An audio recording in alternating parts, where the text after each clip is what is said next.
Alors,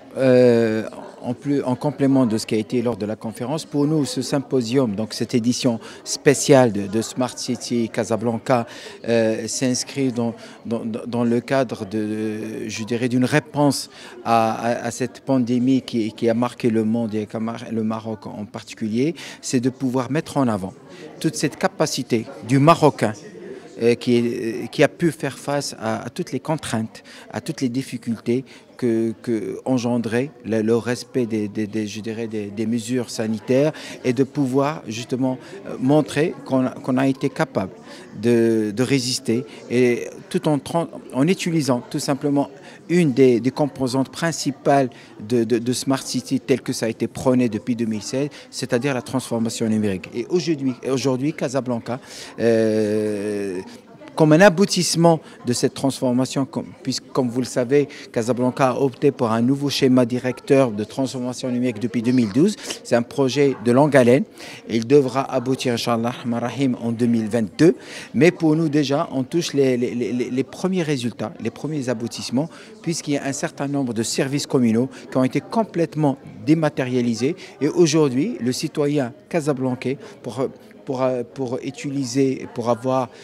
droit à son service communal, il peut utiliser un certain nombre d'outils qui sont mis à sa disposition justement dans le cadre et dans cet esprit de transformation. Donc pour nous, ce qui nous a fait chaud au cœur aussi, c'est le fait que à travers la révélation et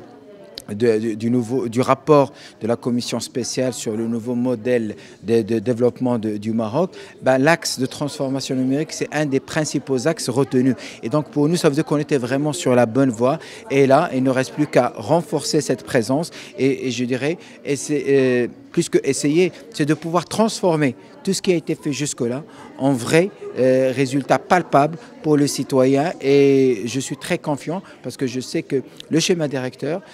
touche plus d'une soixantaine, en fait le chiffre exact je crois c'est 72 projets, mais en tout cas plus d'une soixantaine de projets concrets qui vont toucher le citoyen et surtout la vie du citoyen au quotidien. Écoutez, justement, ce que je disais, c'était pour nous, pour faire face à Covid et ne pas rester cloîtrés, je dirais, dans nos bureaux ou bien dans nos maisons, on a essayé de remplacer cette présence, je dirais, directe par un certain nombre d'outils, que ce soit des plateformes, que ce soit des visioconférences, que ce soit je dirais même des prestations à distance. Et ça, pour nous, j'ai envie de dire,